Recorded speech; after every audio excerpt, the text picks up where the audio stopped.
ছাত্ৰ-ছাত্ৰীসকল মই মৌচুমী তোমালোক সকলোকে জোনাক মৌচুমী ক্লাছলৈ স্বাগত জনাইছোঁ। আশা কৰোঁ তোমালোক সকলো কুশলে আছা।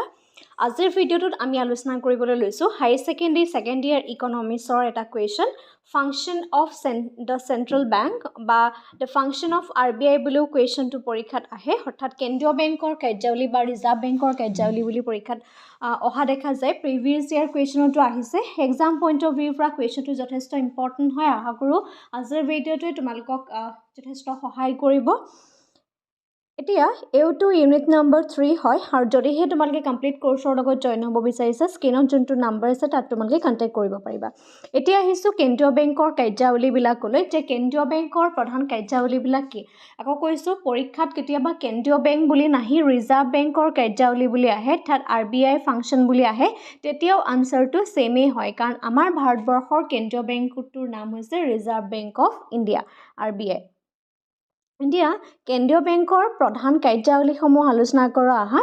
প্ৰথম কাৰ্যাৱলীবিলাকৰ ভিতৰত প্ৰথমটো হৈছে মুদ্ৰা ছপা কৰা, অৰ্থাৎ নোট ছপা কৰা। ভাৰতবৰ্ষৰ ৰিজাৰ্ভ বেংকৰ প্ৰথমটো কাৰ্য যদি কোৱা হয় তেতিয়াহ'লে নোট ছপা কৰা বা মুদ্ৰা ছপা কৰা। এতিয়া তোমাৰ মোৰ হাতত বা প্ৰত্যেকজন মানুহৰ হাতত যোনটো মুদ্ৰা থাকে বা আমাৰ পইচা থাকে হয়নে, সেই পইচাটো কোনে ছপা কৰে বা সেই মুদ্ৰাটো ছপা কৰে ৰিজাৰ্ভ বেংক অফ ইণ্ডিয়া হয়নে, RBI। তো এই যে ভাৰতবৰ্ষত যিমানখিনি মুদ্ৰা আছে প্ৰত্যেকটো মুদ্ৰাই কিন্তু সেই ছপা কৰা সংস্থা এটাই আৰু সেই সংস্থাটোৱে হৈছে ৰিজাৰ্ভ বেংক অফ ইণ্ডিয়া। তাৰ প্ৰধান কাৰণ কিছুমান আছে, কিয়নো ভাৰতবৰ্ষৰ সমগ্ৰ ভাৰতবৰ্ষখনৰ কাৰণে এটা মাত্ৰ সংস্থাই আমাৰ নোট ছপা কৰে, তাৰো বহুত কাৰণ আছে। এই গোটেইখিনি কথা আমি আজি ভিডিঅ'টোত আলোচনা কৰিম।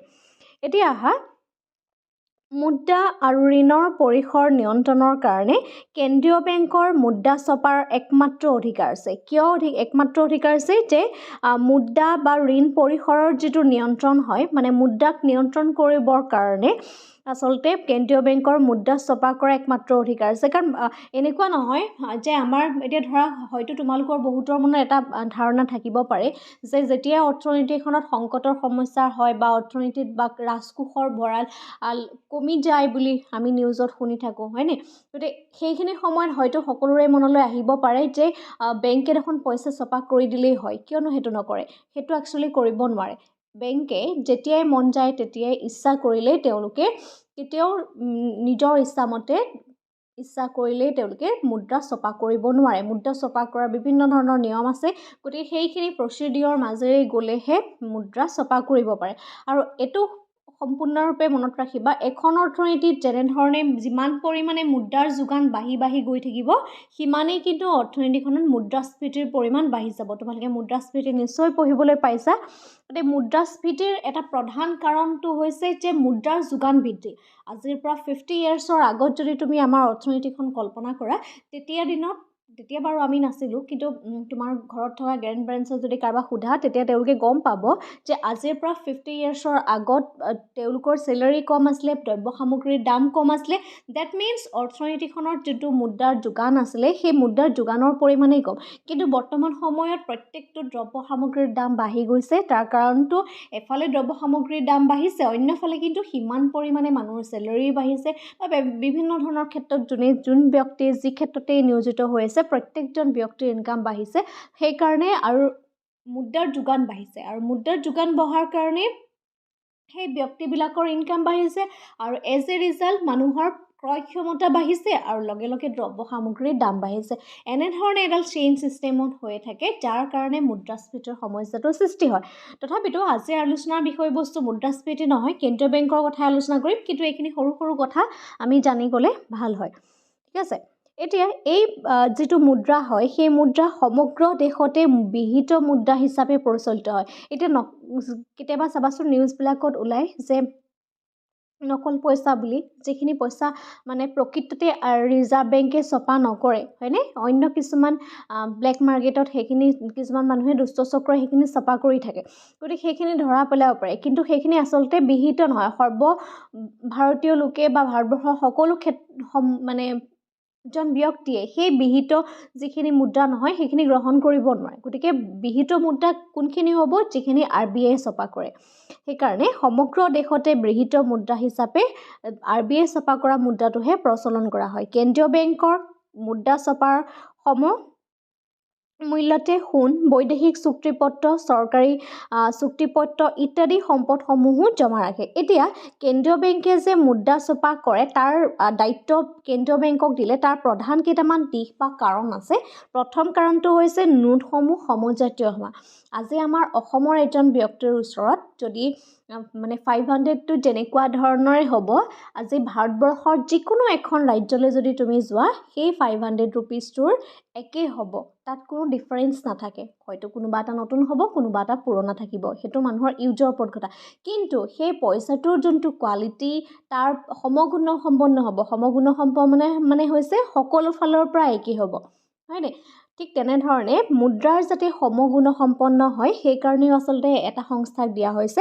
নেক্সটটো হৈছে নোট ছপা কৰা এটাই অনুষ্ঠান থকা আৰু ঋণ নিয়ন্ত্ৰণ কৰিবলৈ যাতে সুবিধা হয়, যে এটাই সংস্থা থাকিব যিটো সংস্থাই ঋণ নিয়ন্ত্ৰণ কৰিব আৰু লগতে মুদ্ৰা ছপা কৰিব। নেক্সটটো হৈছে কাগজী মুদ্ৰা জনসাধাৰণৰ বিশ্বাস অটুট ৰখা। এতিয়া আমি যে যোনটো আমাৰ হাতত পইচা থাকে বা আমাৰ হাতত যোনটো মুদ্ৰা থাকে আমি সেই পইচা খুব ভালকৈ ৰাখোঁ, হয়নে? আমাৰ বিশ্বাস আছে যে এইটো পইচা নহ'লেই নহ'ব, গতিকে এইটো RBI ছপা কৰে। এইটো বিহিত মুদ্ৰা, আমি য'তেই ব্যৱহাৰ কৰোঁ ত'তেই সেইখিনি থাকিব। কিন্তু সৰু ল'ৰা ছোৱালীবিলাকে যে চাবাচোন কিবা পেকেটছবিলাকত কেতিয়াবা কিছুমান পইচা পায়, গতিকে সেই পইচাটো আমি সিমান ভালকৈ ৰাখোঁনে? নাৰাখোঁ। কিয় নাৰাখোঁ? কাৰণ সেই পইচাটোৰ ওপৰত আমাৰ বিশ্বাস নাই। আমি জানো যে এই পইচাটো ক'তো নচলে, হয়নে? মেইন কথাটো এইটোৱে। গতিকে এই সৰু সৰু উদাহৰণবিলাক জাষ্ট তোমালোকক মনত মানে ধৰা পৰীক্ষাত যাতে মনত পৰে তেনেধৰণে ট্ৰিক্সবিলাক দিছোঁ। এইটো পৰীক্ষাত তেনেধৰণে এক্সাম্পলবিলাক লিখি নিদিবা। এক্সাম্পলবিলাক যেনেধৰণে বুকত থাকে বা এনেধৰণে PDF-ত মই যেনেধৰণে লিখিছোঁ এইটোতে লিখিব পাৰা। এইটো কোৱা নাই যে এইটো নোটেই লিখা, তোমালোকে যোনটোকে চুইটেবল বুলি ভাবা সেইটোৱে লিখিবা, ঠিক আছে? কিন্তু জাষ্ট উদাহৰণখিনি কনচেপ্টখিনি মনত ৰাখিবৰ কাৰণেহে কৈ যোৱা হৈছে। নেক্সটটো হৈছে কাগজী মুদ্ৰা জনসাধাৰণৰ বিশ্বাস ৰখা, যিটো অলৰেডি কৈ গ'লোঁ। নেক্সটটো হৈছে মুদ্ৰাৰ আন্তঃ আৰু বৰ্হি মূল্য যাতে স্থিৰ ৰখাত সহায় কৰা। গতিকে সেইকাৰণেই RBI ভাৰতবৰ্ষৰ নোট ছপা কৰিবলৈ দিয়া হয়। যদি 2 মাৰ্কৰ কুৱেশ্যন আহে ইয়াৰ ভিতৰত কিয় দিয়া হয় তেতিয়াহ'লে তোমালোকে এইখিনি পইণ্টছ লিখিব পাৰা। নেক্সটটো হৈছে চৰকাৰৰ বেংক। কেন্দ্ৰীয় চৰকাৰ আৰু ৰাজ্য চৰকাৰৰ দুয়োটাই বেংক হিচাপে কেন্দ্ৰীয় চৰকাৰে তলত দিয়া কাৰ্যসূচীসমূহ সম্পাদন কৰে। প্ৰথম কথাটো হৈছে ই চৰকাৰৰ সকলো ধৰণৰ বেংকিং ব্যৱসায় হিচাপ ৰাখে। 2 নম্বৰতে হৈছে চৰকাৰৰ বেংকবিলাকৰ চলিত হিচাপ নগদ ৰাখি বা জমা ৰাখে। নেক্সটটো হৈছে চৰকাৰৰ হৈ আমানত সংগ্ৰহ কৰে আৰু বিভিন্ন ধৰণৰ পৰিশোধ কাৰ্যখিনি ইয়াত সম্পন্ন কৰা হয়। নেক্সটটো হৈছে চৰকাৰলৈ হ্ৰস্বকালীন তেওঁলোকে কি কৰে? ঋণ আগবঢ়ায়। নেক্সটটো হৈছে চৰকাৰৰ হৈ বৈদেশিক মুদ্ৰাৰ ক্ৰয় বিক্ৰয় কৰে। গতিকে এইখিনি কাৰণ, সেইকাৰণে চৰকাৰৰ বেংক বুলি কোৱা হয়। চৰকাৰৰ কেন্দ্ৰীয় চৰকাৰ হওক বা ৰাজ্যিক চৰকাৰ হওক, এই দুয়োখন চৰকাৰে যিখন আমাৰ কেন্দ্ৰীয় বেংক হয় সেই কেন্দ্ৰীয় বেংকৰ কিছুমান কাৰ্যাৱলী আছে। প্ৰথম কথাটো হৈছে চৰকাৰৰ সকলোখিনি বেংকিঙৰ যিখিনি বা ব্যৱসায়িক যিখিনি হিচাপ সেইখিনি কোনে ৰাখিব? কেন্দ্ৰীয় বেংকে ৰাখিব। চৰকাৰৰ বেংকৰ যিখিনি চলিত হিচাপ বা নগদ ৰাখি সেইখিনি জমা ৰাখিব। নেক্সটটো হৈছে চৰকাৰৰ হৈ আমানতখিনি সংগ্ৰহ কৰিব আৰু বিভিন্ন ধৰণৰ পৰিশোধ কাৰ্যখিনি তেওঁলোকে সম্পন্ন কৰিব। নেক্সটটো হৈছে চৰকাৰলৈ হ্ৰস্বকালীন ঋণ আগবঢ়াব আৰু নেক্সটটো হৈছে চৰকাৰৰ হৈ বৈদেশিক মুদ্ৰা ক্ৰয় বিক্ৰয় কৰিব। গতিকে এই সকলোখিনি কাৰ্যকলাপৰ পৰা আমি ক'ব পাৰোঁ যে কেন্দ্ৰীয় বেংকে চৰকাৰৰ বেংক হিচাপে কাম কৰে। নেক্সটটো হৈছে ৰাজকোষৰ এজেণ্ট হিচাপে। ৰাজকোষৰ এজেণ্ট হিচাপে কেন্দ্ৰীয় বেংকে তলত দিয়া কাৰ্যাৱলীখিনি সম্পাদন কৰে। প্ৰথম কথাটো হৈছে চৰকাৰী ঋণৰ পৰিচালনা কৰে। নেক্সটটো হৈছে চৰকাৰৰ হৈ কেন্দ্ৰীয় বেংকে কৰ সংগ্ৰহ কৰে আৰু বিভিন্ন ধৰণৰ পৰিশোধ কাৰ্য সম্পন্ন কৰে। এতিয়া কৰ সংগ্ৰহটো 2 ধৰণে হয়, প্ৰত্যক্ষ কৰ আৰু পৰোক্ষ কৰ। আৰু এই যে চৰকাৰৰ হৈ পেলাই কেন্দ্ৰীয় বেংকে কৰ সংগ্ৰহ কৰে বা বিভিন্ন ধৰণৰ পৰিশোধ কাৰ্য সম্পন্ন কৰে সেইখিনি ক'লৈ যায়? আল্টিমেটলি চৰকাৰৰ ৰাজকোষলৈ যায়, হয়নে? সেইকাৰণে ক'বলৈ কোৱা হয় যে ৰাজকোষৰ এজেণ্ট হিচাপে কাম কৰে। নেক্সটটো হৈছে চৰকাৰৰ হৈ আন্তঃৰাষ্ট্ৰীয় যিখিনি বিত্তানুষ্ঠান যেনেকৈ বিশ্ব বেংক, আন্তঃৰাষ্ট্ৰীয় মুদ্ৰা নিধি ইত্যাদিৰ সৈতে আলোচনা সভাত তেওঁলোকে প্ৰতিনিধিত্ব কৰে। এইখিনি হৈছে কিছুমান ইণ্টাৰনেশ্যনেল অৰ্গেনাইজেশ্যন। পলিটিকেল ছায়েন্সত তোমালোকে সকলোৱে পাইছা, খুব ডিটেইলছত আছে পলিটিকেল ছায়েন্সত।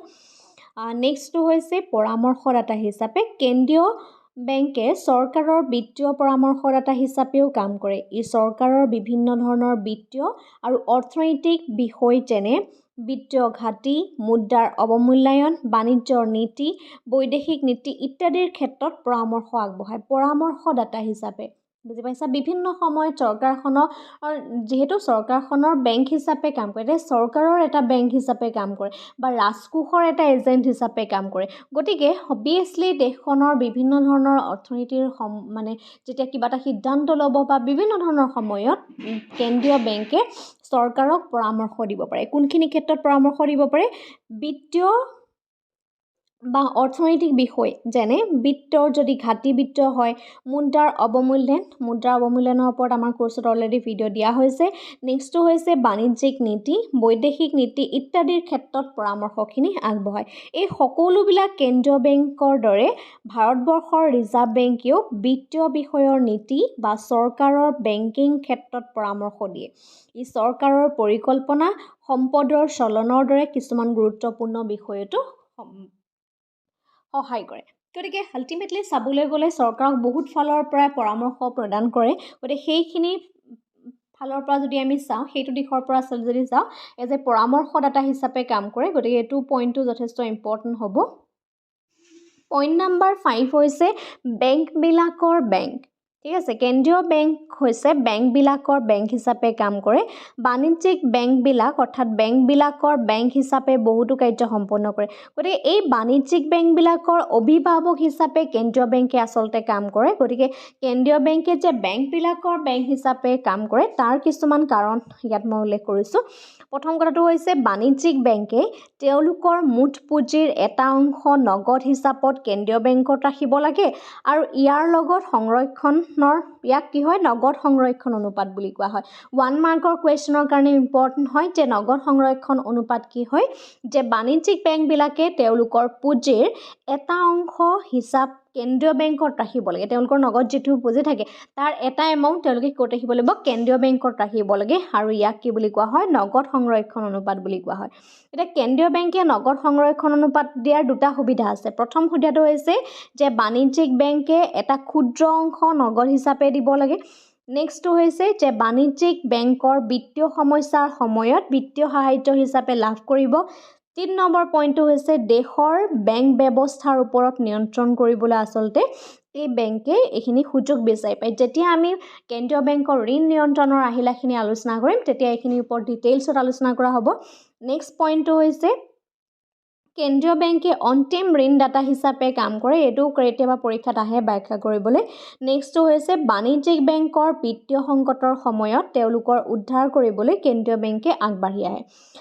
নেক্সট পইণ্টটো হৈছে কেন্দ্ৰীয় বেংকে বাণিজ্যিক বেংকৰ নিৰীক্ষণ, তত্ত্বাৱধান আৰু নিয়ন্ত্ৰণ কৰে।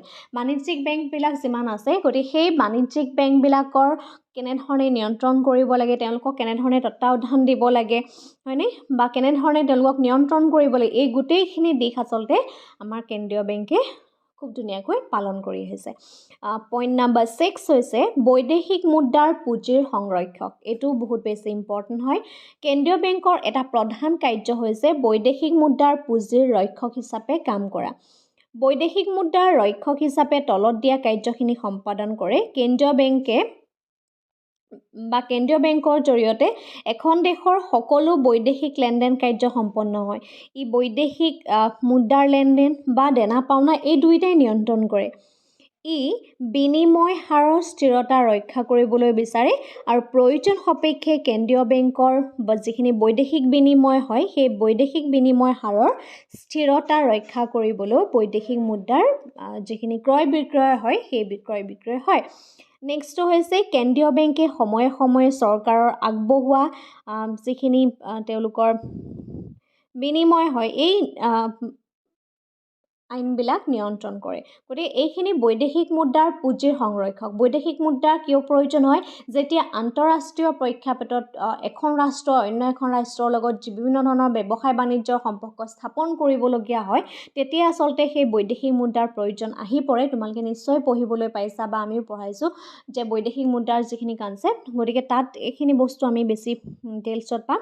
কিন্তু এক্সাম পইণ্ট অফ ভিউৰ পৰা ইম্পৰ্টেণ্ট কুৱেশ্যনটো হৈছে যে RBI যিখিনি ফাংচন, আজি আজিৰ ভিডিঅ'টোত নেক্সট একেবাৰে শেষৰ পইণ্টটো হৈছে অন্যান্য কাৰ্যাৱলীবিলাকৰ ভিতৰত কি পৰে চাওঁ আহা ই আন্তৰ্জাতিক সংগঠন যেনে আন্তৰ্জাতিক মুদ্ৰানিধি বিশ্ব বেংক এইবিলাকৰ লগত সম্পৰ্ক স্থাপন কৰে নেক্সটটো হৈছে ই অৰ্থনীতিৰ ওপৰত বিভিন্ন ধৰণৰ পৰিসংখ্যা বা প্ৰায়োগিক তথ্য প্ৰকাশ কৰাত সহায় কৰে নেক্সটটো হৈছে গৱেষণামূলক অধ্যয়ন বা অনুসন্ধান আলোচনা চক্ৰ ইত্যাদি বা অন্যান্য ধৰণৰ প্ৰকাশনৰ সময়তো এই কেন্দ্ৰীয় বেংকে যথেষ্ট পৰিমাণৰ এটা গুৰুত্বপূৰ্ণ ভূমিকা পালন কৰে গতিকে কেন্দ্ৰীয় বেংকৰ কাৰ্যাৱলীবিলাকৰ ভিতৰত আমি এই 7টা পইণ্টেই পাওঁ লগতে কেন্দ্ৰীয় বেংকৰ যেনেধৰণৰ কাৰ্যাৱলী আছে ঠিক তেনেধৰণে বাণিজ্যিক বেংকৰো বিভিন্ন ধৰণৰ কাৰ্যাৱলী আছে গতিকে এক্সাম পইণ্ট অফ ভিউৰ পৰা দুটা কুৱেশ্যনো ইম্পৰ্টেণ্ট হয় কেন্দ্ৰীয় বেংক আৰু বাণিজ্যিক বেংক দুইটাৰে কাৰ্যাৱলীবিলাক চাই থ'বা ঠিক আছে ভিডিঅ'টো বুজি পালানে এটা কমেণ্ট কৰি জনাবা আজিলৈ ভিডিঅ'টো ইমানেই ধন্যবাদ